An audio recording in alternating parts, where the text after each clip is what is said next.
I came home from a 12-hour shift at the emergency room, running on 2 energy drinks and half a banana, only to find 3 SUVs parked neatly in my private driveway like it was a valet stand. One of them blocked the garage, another sat crooked on the edge of my lawn, and the third, God help me, was smack in front of the access ramp my elderly mother uses for her wheelchair. I sat there in my truck, engine idling, staring at the lineup like I had hallucinated the HOA turned my driveway into a brunch parking lot. But this wasn't a mistake. Taped to the mailbox was a dainty sign that read, "Overflow parking for HOA spring brunch. Thank you, generous neighbor." Generous neighbor? I hadn't agreed to anything. In fact, I'd been out of town for 2 weeks, and not a single person from the HOA had even called. And that's when I saw her, Karen. Straw hat, clipboard, mimosa in hand, and a smug little smile that said she'd gotten away with it all. My driveway, my home, my mother's mobility, all hijacked for her HOA circus. That was the moment I knew. If they wanted to play games, I'd give them one they'd never forget. This wasn't just about cars anymore. It was about respect, and they were about to learn what happens when you take advantage of a man running on no sleep, high stress, and a concrete-level grudge. The worst part wasn't even the parking itself. It was the attitude that came with it. When I got out of my truck and approached the crowd milling about in the cul-de-sac, it was like walking into a Real Housewives tailgate party. Tables were covered in mini quiches, someone had a speaker playing acoustic covers of 90s pop songs, and there was even a dog walking station set up next to my hedges. Karen spotted me instantly and trotted over, high heels clicking against the concrete like a metronome of audacity. She didn't even say hello. Just launched right into it. "Oh, you're back early. We weren't expecting you till Monday. Don't worry, the cars will be gone by tonight. You don't mind, do you? It's just one little event." She said it like she was asking to borrow a cup of sugar. Except the sugar was my entire driveway and the ramp my mom depends on. I asked her flat out, "Did you get permission to use my property?" Her eyes flicked sideways. "Well, technically it's part of the communal access area, according to the vague interpretations of the bylaws." Vague interpretations? This woman was quoting HOA code like it was scripture, and she was the neighborhood prophet. I wasn't going to argue with her on her turf, especially not with half the HOA board snacking on fruit tarts behind her. I backed off, took photos of the vehicles and the ramp blockage, then went inside to check on Mom. She was sitting quietly in her recliner, trying not to make a fuss, but I could tell she hadn't been able to go outside for her usual afternoon sun. "Don't worry about it," she said. "They'll move soon." But it wasn't about whether they'd move. It was about how freely people like Karen assumed they could take something that wasn't theirs and act like it was a favor to me. That night, once everyone was gone and I had a moment of peace, I logged into the HOA portal and submitted a formal complaint. I included the photos, timestamps, a copy of the property survey showing my driveway was entirely private, and a written statement about the accessibility issue. It was professional, clean, and full of just enough legal references to make even a shady lawyer nervous. The response came the next day, signed by Karen herself, of course. Apparently, she had taken it upon herself to personally manage the HOA event overflow and deeply regretted any inconvenience caused. She claimed the driveway usage fell under a community courtesy clause, and therefore was not grounds for any reprimand or removal of privileges. The letter ended with a passive-aggressive flourish, inviting me to join the next board meeting to learn more about how we can all better support each other. I was stunned. Not only had she trespassed, but she'd now cemented the idea that it was somehow my job to accommodate her lack of planning. I called her the next day and asked, calmly, mind you, why she hadn't just knocked on my door or sent a message before redirecting half the block's traffic into my yard. She replied with a sigh, honestly, I didn't think you'd mind. You're usually not involved in these kinds of things. As if that justified using my home as a parking annex. As if being quiet meant being a pushover. Later that evening, I noticed something even more infuriating. My driveway had been spray-painted with temporary neon arrows pointing toward the garage with the words, "Event Parking," etched beside them. They'd used some kind of chalk paint, likely washable, but it was bright and obnoxious, and worst of all, it looked official. Like something the city might use for construction zones. That's when I realized she was trying to normalize it. Make it look like it had always been this way. I called the non-emergency police line and asked if anything could be done about unauthorized use of private property. The officer listened patiently but ultimately said that unless a vehicle was actively blocking ingress or egress and I had signage to deter them, it would be considered a civil matter. The law wasn't on my side. Not unless I made sure it was. Over the next few days, I spoke with neighbors. Turns out, I wasn't the only one annoyed with Karen.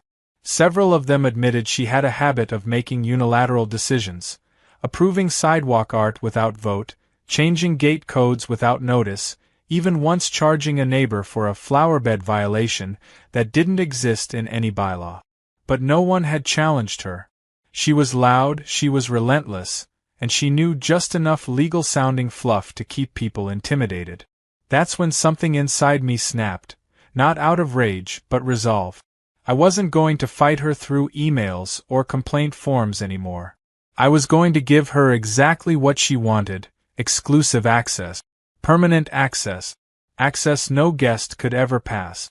I called Carlos, my friend from high school, who now ran one of the top-rated construction outfits in the county.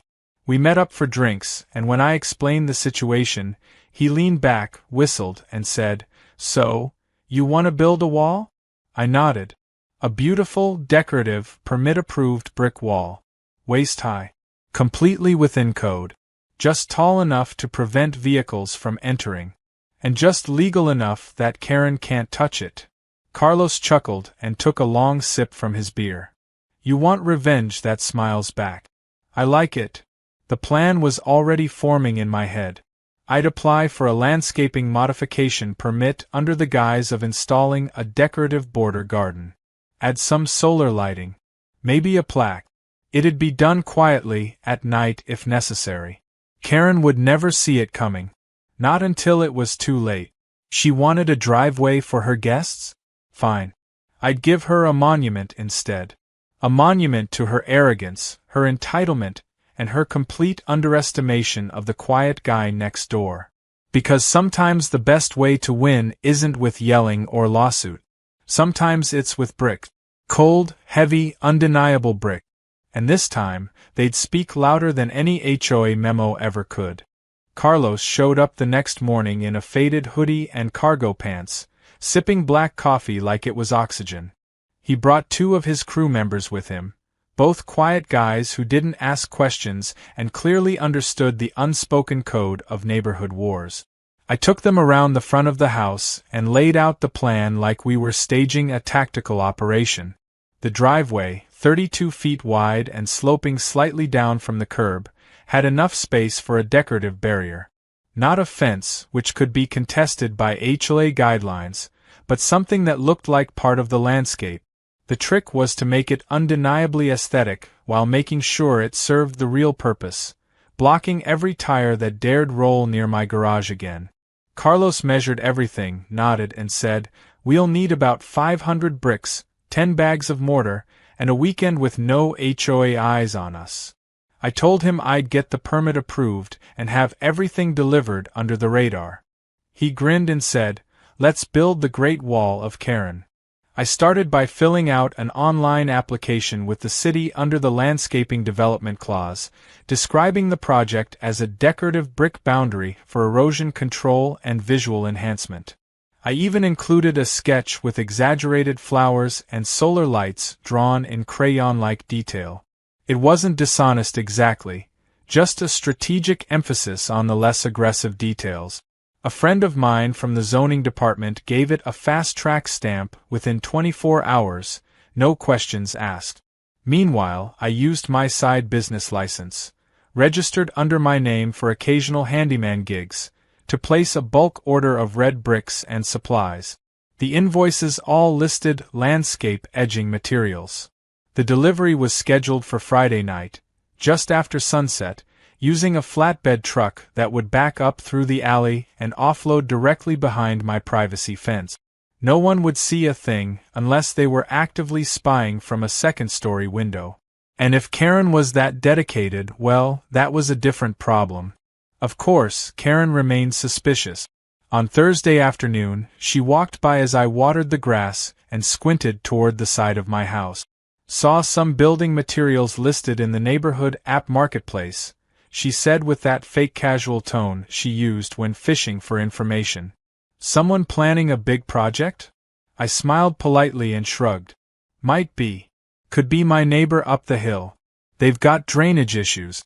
You know how the rain ruins everything this time of year. She paused, like she wanted to press further, but instead just nodded, her eyes lingering a little too long before walking off. I knew she didn't buy it.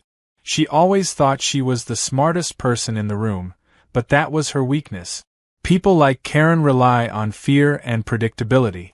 Throw in a little mystery and they start to crumble. Friday night arrived, and so did the bricks. The delivery truck came in with its lights off, the crew working like ghosts. They offloaded 5 pallets of bricks behind the fence in under 30 minutes. We used wheelbarrows to move the materials discreetly to the driveway's edge under cover of darkness, stacking everything just inside the perimeter, tucked behind tall shrubs. The mortar and trowels were laid out. Carlos and his crew arrived at 2:47 in the morning, just as planned. No music, no power tools, just pure manual labor by headlamp.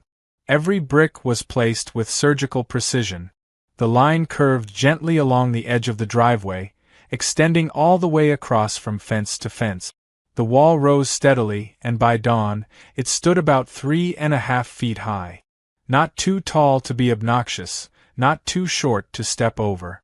Just the perfect height to say, "You're not welcome here." I sat on the porch with my coffee as the sun came up. The wall looked beautiful, really. Clean lines, smooth finish, tasteful design with alternating brick patterns for visual appeal. Solar lights spaced evenly across the top made it glow like a walkway to heaven. I half expected birds to perch and sing praises. When Karen's brunch guests began trickling in around 9 a.m. and found no access to my driveway, the confusion was instant. One woman even honked her horn, as if the bricks might somehow move on their own. Karen ran outside in a silk robe and slippers, shrieking at the sight. She stormed across the street and pounded on my door. When I opened it, she stood there shaking, waving her phone like a sword. "What the hell is that?" she yelled. "You can't just build a wall in a shared space. That's against the rules."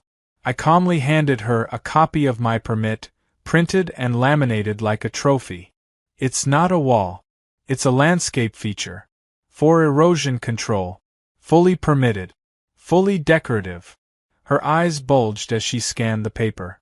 "This is an abuse of the system." I smiled. "So is parking strangers in my driveway." She wasn't done.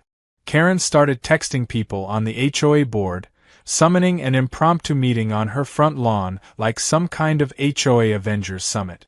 I watched from my kitchen window as half a dozen residents gathered, some curious, some annoyed.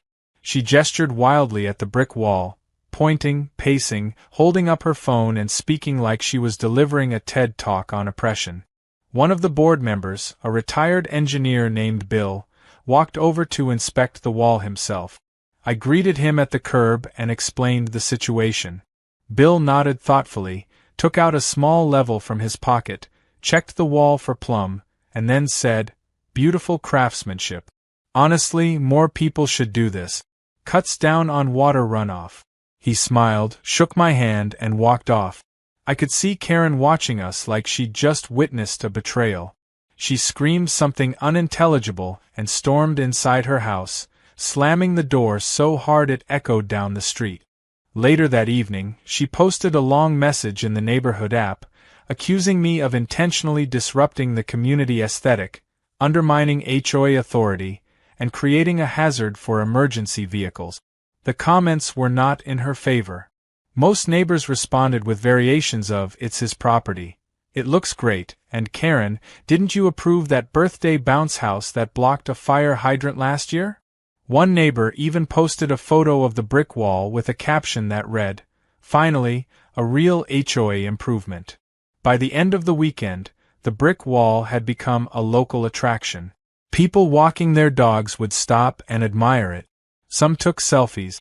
I caught a delivery guy crouching beside it to take a picture with his pizza boxes, giving it a thumbs up. Someone even tagged it online as the Great Karen Wall of Maple Ridge. I didn't expect the fame, but I welcomed it. What started as revenge had turned into a neighborhood monument. Best of all, not a single car had dared park in my driveway since. The boundary was clear, permanent, and satisfying beyond words. Karen's tantrums had done nothing but increase my wall's popularity. And the more she protested, the more people came to admire it. The real triumph wasn't the structure itself. It was the message it sent. That if you push a man too far, he won't just push back. He'll build a fortress. And he'll do it with permits, polish, and just enough style to leave you with no angle of attack. I knew Karen wasn't done. She'd find some new way to lash out, some new rule to twist. But I had cement on my side now. And from that moment forward, I wasn't just the guy with the driveway. I was the guy with the wall. The line had been drawn, literally, and there was no going back. By Monday morning, I knew Karen wouldn't let the wall go unanswered. She wasn't just someone who thrived on control, she needed to win, or at least appear to. So when I found a formal-looking envelope taped to my front door with no postage, just "urgent, legal action pending," scrawled on it in red marker, I had to laugh. Inside was a cease and desist letter printed on glossy legal stationery, supposedly from a firm named Rotherman and Hughes.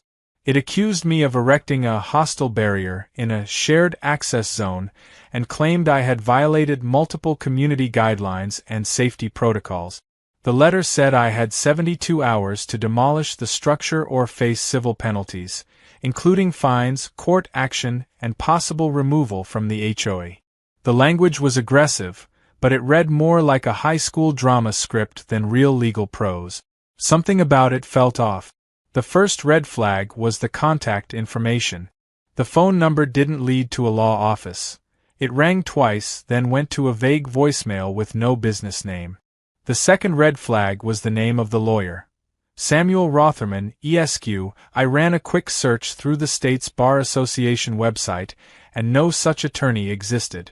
Just to be thorough, I called a cousin of mine who worked in a legitimate law office. He took one look at the letter I sent him and laughed for 5 straight minutes. "This isn't even good fake legal," he said. "She didn't even change the font from Microsoft Word default. This isn't enforceable. It's embarrassing." That's when I realized Karen had forged the entire thing. She hadn't consulted a lawyer. She had gone on her computer, made up a law firm, and printed it herself, hoping I'd get scared and tear down the wall before anyone questioned it. I didn't just ignore the letter. I made copies of it and added it to a growing file of HOA-related nonsense I had started keeping in a blue binder labeled Karen Chronicles. But I also knew I needed to play this smart. Karen wasn't going to give up, and if she was faking legal threats now, what would she do next? So I reached out to a few neighbors, especially those who had had past issues with her. What I found shocked me. One neighbor, Alan, said Karen had once slipped a fake violation notice under his door for unauthorized garden gnomes. Another neighbor, Lucia, showed me a letter she received claiming she owed back dues, even though she had receipts proving payment. Karen had a pattern. She'd print things that looked official, drop them off quietly, and hope people were too scared or tired to fight. Most were. Until now. That afternoon, I contacted the HOA Oversight Committee at the county level. I explained what had happened, submitted the forged document, and offered witness statements from 2 neighbors who had received similar fakes. They took it very seriously. Apparently, forgery of legal documents under HOA representation is a major violation, bordering on criminal fraud. They said an investigator would reach out within the week. But I wasn't done. If Karen wanted to play dirty, I'd show her what clean and lawful retaliation looked like. I called for a special board meeting using a clause in the HOA charter that allowed any resident to request one if enough signatures were gathered. I had 7 within 2 hours. People were tired of her games, and the wall had made them realize it was possible to push back. The emergency board meeting was scheduled for Thursday night in the community clubhouse. The tension was so thick you could feel it through the walls. Karen came dressed like she was headed to court, blazer, binder, and a look that said she was ready for battle. She even had a color-coded slideshow ready to present. But the moment the meeting began, the tables turned fast. The investigator from the Oversight Committee showed up unannounced and asked to speak first. He held up a copy of the forged cease and desist letter and asked Karen to confirm whether she had sent it. She said yes, proudly, claiming it was a community protection measure. He then asked where she got the legal authority. Karen faltered. He pressed further, and her voice got shakier. Finally, when he read out the legal consequences of forging a legal document, up to $5,000 in fines and potential misdemeanor charges, she turned pale and sat down without another word. The board was stunned. For years, Karen had operated like an unchallengeable force, but now the curtain had dropped, and everyone saw who she really was. People began sharing stories, one by one, about fines, threats, and scare tactics she had used. Some were mild, others deeply troubling. One elderly resident even cried as she described being harassed about weeds in her yard after her husband had passed. Karen tried to interrupt, but the board president shut her down. "You've misused your authority, you've fabricated legal threats, and you've caused distress in this community," he said. "You are hereby suspended from all HOA leadership positions pending a full investigation." The room erupted in applause. The next day, Karen was quiet. Her door remained shut, her blinds closed. No clipboard, no morning walk. It was eerie, almost like a spell had been broken. But the effects of her chaos were still being felt. That weekend, the Oversight Committee posted a notice that an audit would be conducted on HOA financials and communications over the past 2 years. I wasn't surprised. Karen had not only bent rules, she'd probably buried some too. I decided to make it easier for the auditors. I compiled every photo, email, and printed note I had, including one where Karen had approved community funds for an urgent fence repair that no one remembered authorizing. I handed it over anonymously, though most people could guess who had supplied it. The community began to shift. Without Karen orchestrating every interaction, neighbors actually started talking. People I had barely exchanged greetings with now waved, asked about the wall, or offered baked goods in solidarity. Kids came by to ask if they could paint one side of the wall with murals of flowers and positive messages. I said yes. If this wall was going to stand for something, it might as well be unity. The irony wasn't lost on anyone. Karen had tried to use my driveway as a tool of control, and now that same space had become the symbol of resistance and recovery. By the time the 3rd week rolled around, Karen's name had become shorthand for neighborhood manipulation. People said things like, "Don't pull a Karen," or "Watch out, she might letter you," and everyone laughed. She tried once more to regain her status, posting a video in the community group claiming she had been wronged, misunderstood, and unfairly targeted. But no one bought it. The top comment under her post simply read, "Forging a lawyer is not a personality trait." The likes on that comment were in the hundreds. I knew this wasn't the end of it completely. People like Karen don't just fade away. They wait, simmering, hoping the tide turns. But I was ready. I had exposed her. I had documented everything. Most importantly, I had turned her weapon, fear, into a joke. And jokes, once made, are hard to unmake. The wall stood tall, steady, unmoved. Just like me. And if Karen wanted to throw another challenge my way, she'd find out that I didn't just build with brick. I built with receipts, patience, and community support. And I wasn't going anywhere. The strange calm that followed Karen's suspension felt almost unnatural. For the first time in years, the neighborhood had gone quiet in the best way. No constant walkie-talkie chatter from her self-declared patrols, no bright orange notices stuffed under doors, no HOA-wide group texts about grass height or unauthorized wreath. The air itself seemed lighter. But as anyone who's dealt with someone like Karen knows, silence doesn't mean surrender. It means plotting. And sure enough, that plotting revealed itself a week later when a neighbor named Darlene stopped by my house holding a piece of paper and looking deeply unsettled. She handed it to me and said, "This was taped to my door this morning." It was a flyer titled Community Safety Alert and featured a grainy photo of my brick wall with a large red circle around it. The text warned that it posed a severe hazard to emergency vehicles, that it invited crime by obstructing views, and, in a final flourish, that certain individuals were creating division by building walls instead of bridges. It wasn't signed, but it didn't have to be. The flyer reeked of Karen. I asked around and quickly discovered that the flyer had been distributed to at least 12 homes overnight. Some had it taped to their fences, others found it tucked into their mailbox flags. One even had it rolled up and stuck in a potted plant. No one claimed to know who did it, but a few motion-sensitive cameras told the truth. There she was, Karen, in the dead of night, hoodie on, walking quickly from house to house like she was delivering cursed mail. The footage wasn't even hard to find. One neighbor, Harold, who had a Ring camera set to alert for motion after midnight, showed me the clearest shot of all. It captured her face, her gait, and even her license plate as she pulled up to the end of the cul-de-sac. When I asked Harold what he was going to do with the footage, he just grinned and said, "I already emailed it to the Oversight Committee. Figured they'd want to see what suspended from HOA duties really looks like in practice." Karen had apparently decided that if she couldn't win by policy, she'd wage a guerrilla campaign of paranoia. But she made a mistake. She assumed everyone was still afraid of her, that the old days of passive tolerance and hushed complaints still ruled. But people were awake now. She'd crossed too many lines, bullied too many families, and weaponized too many bylaws to return to her former throne. So instead of caving to her little fear flyer, the community rallied in the most surprising and hilarious way possible.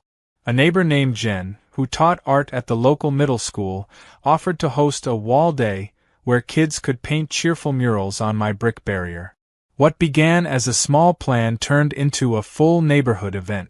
By Saturday, families gathered with folding chairs and lemonade, and the wall became a canvas. Flowers, butterflies, a giant cat, peace signs, and one triumphant phrase painted in block letters: "Build love, not lies." I half expected Karen to come storming across the lawn screaming about HOA rules or unauthorized murals, but she didn't show. What she did instead was worse. She filed a noise complaint during the event, claiming we were hosting a public gathering without permits and disrupting community tranquility. The officer who showed up was a friendly guy named Officer Lewis, who had been on the force long enough to know exactly who Karen was. He arrived, took one look at the kids painting rainbows and said, "Looks like a war zone, all right," with a laugh. He checked the volume level, took a few photos for his report, then bought a lemonade from the stand one of the kids had set up. When he left, he gave me a wink and said, "Keep up the menace, Picasso." But Karen wasn't done. The next week, she started digging into financial records, trying to find some technicality that would force the wall down. When she couldn't find any proof that I used community funds, she shifted to claiming it was a safety hazard for emergency services. I already had clearance from the fire marshal when the permit was approved, but she called for a new inspection anyway. The fire department sent someone to humor her request. He showed up, clipboard in hand, looked at the wall, looked at the measurements, and finally said, "This is the neatest hazard I've ever seen. Looks more like a park feature than a barricade." When I asked if there was anything I needed to change, he laughed and said, "Just don't let kids ride bikes on top of it. Other than that, you're golden." What none of us knew at the time was that Karen had secretly been emailing outside legal groups to intervene. She contacted a lawyer in another county, claiming her rights were being violated by a hostile neighbor erecting unauthorized structures to impede community harmony. That lawyer, not knowing Karen's history, sent me a sternly worded letter demanding I attend a mediation session. I politely responded by forwarding the original forged cease and desist letter, the HOA suspension notice, and a copy of the ring footage showing her delivering fear flyers in the middle of the night. The lawyer never replied again. I assumed he realized quickly that his client had about as much legal standing as a squirrel on a trampoline. Meanwhile, the HOA Oversight Committee moved forward with their audit. The results were even more damning than expected. Karen had not only fabricated multiple violations and forged documents, but she had also redirected small discretionary funds, meant for landscaping and repairs, toward what she called community improvement expenses. These turned out to be purchases for her own backyard, including solar lanterns, a sound system, and a portable heater for her patio. In total, she had spent over $3,000 of community money on her own personal comforts, disguised under vague descriptions and rubber-stamped approvals, she wrote herself. The HOA board had no choice. She was officially removed from any leadership position and banned from running again. The Oversight Committee filed a formal misconduct complaint with the city, and there were whispers that a civil suit could be filed if she didn't return the misused funds. Her house went up for sale 2 weeks later.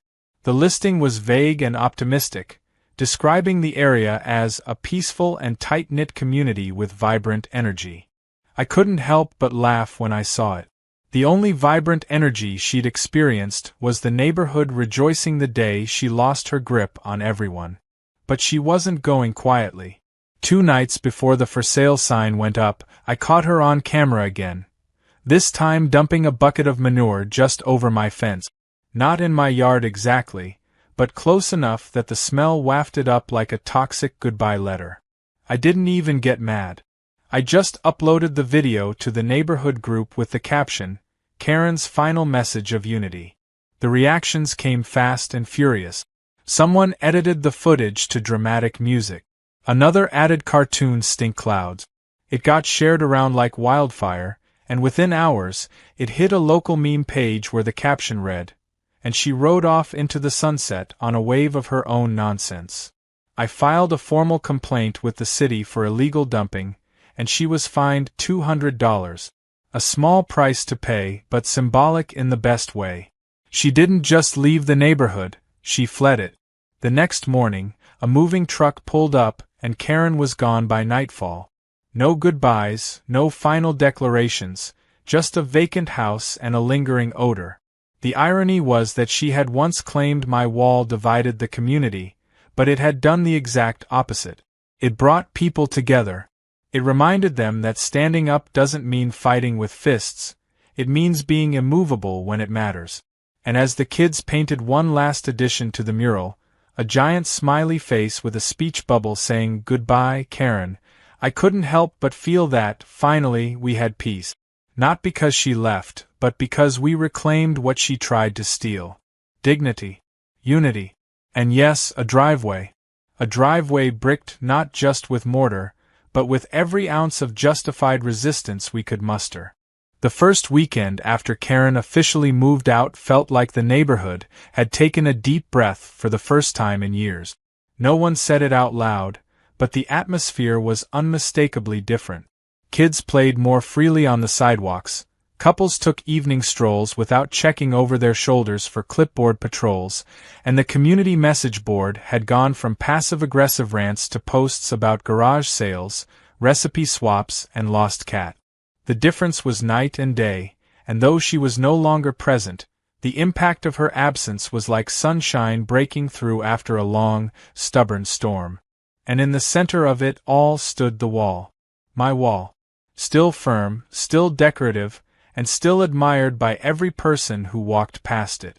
It had started as a line of defense, a retaliation, but it had become so much more, a landmark of unity, proof that quiet resistance could topple even the loudest tyrant. 2 weeks later, the HOA held its quarterly election meeting to fill the now vacant positions on the board. For the first time in recorded memory, the meeting was packed. Folding chairs filled every corner of the community hall, and some people even stood near the exits, eager to witness what felt like a neighborhood rebirth. Nominations began and, to my surprise, someone nominated me.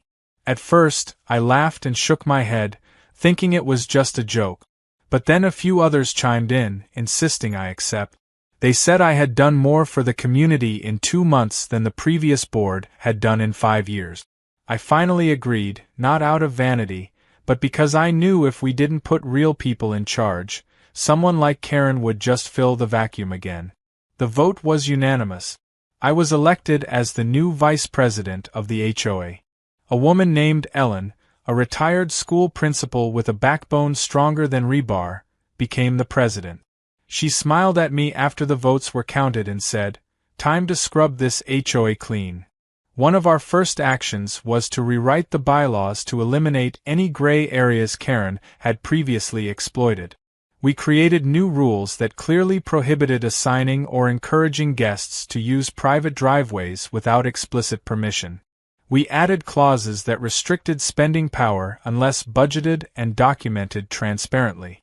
And perhaps the most satisfying amendment of all, anyone caught forging documents or distributing false notices would face a permanent ban from holding any position within the HOA. No loopholes, no appeals. The changes were voted in unanimously by the residents.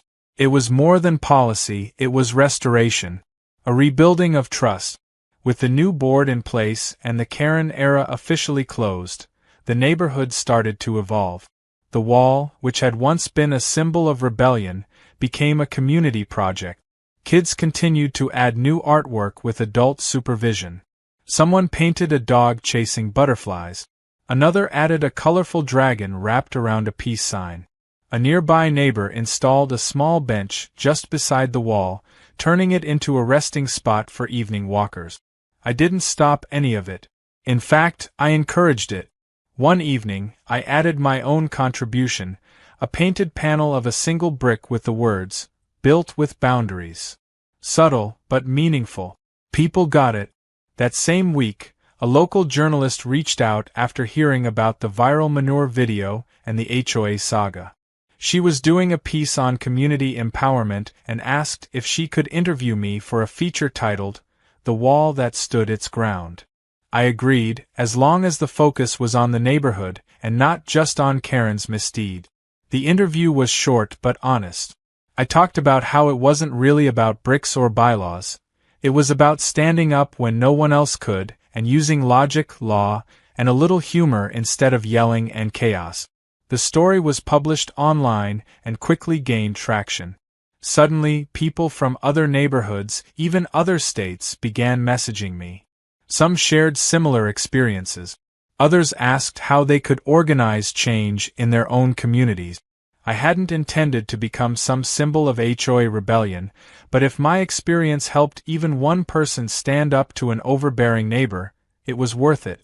A few weeks later, a man named Tom showed up at my door with a small gift basket and a thank you note.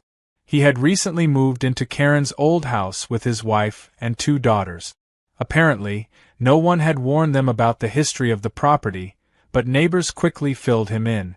Tom said he wanted to apologize on behalf of the house's previous occupant.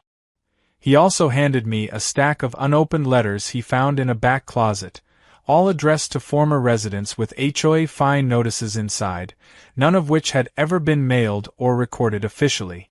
Karen had been hiding letters she didn't want delivered. The pettiness ran deep. I handed the letters to Ellen, and the board agreed to waive any unresolved fines issued during her tenure, citing lack of credibility. One family was so relieved they brought homemade brownies to the next meeting. As the season changed and spring turned into summer, the community flourished in ways no one had expected. The HOA funds, now properly managed, were used to fix broken sidewalks, install new lighting along the walking trail, and upgrade the community garden. Monthly potlucks became a regular tradition, with families gathering in the park to share food, stories, and laughter. The wall, once a battleground, was now the backdrop for everything from kids' birthday photos to holiday decorations.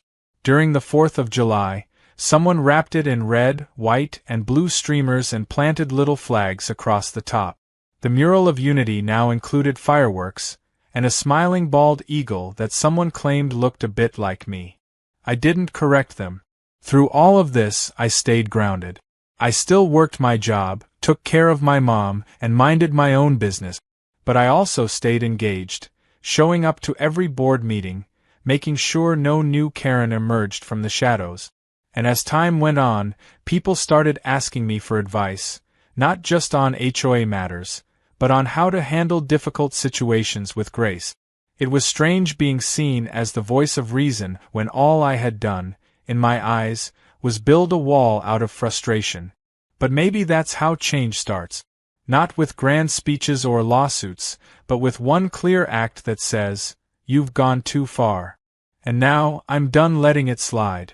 Toward the end of the summer, as the sun set later and the nights grew warmer, I sat on that bench beside the wall, watching kids draw with chalk and dogs sniff curiously at the murals.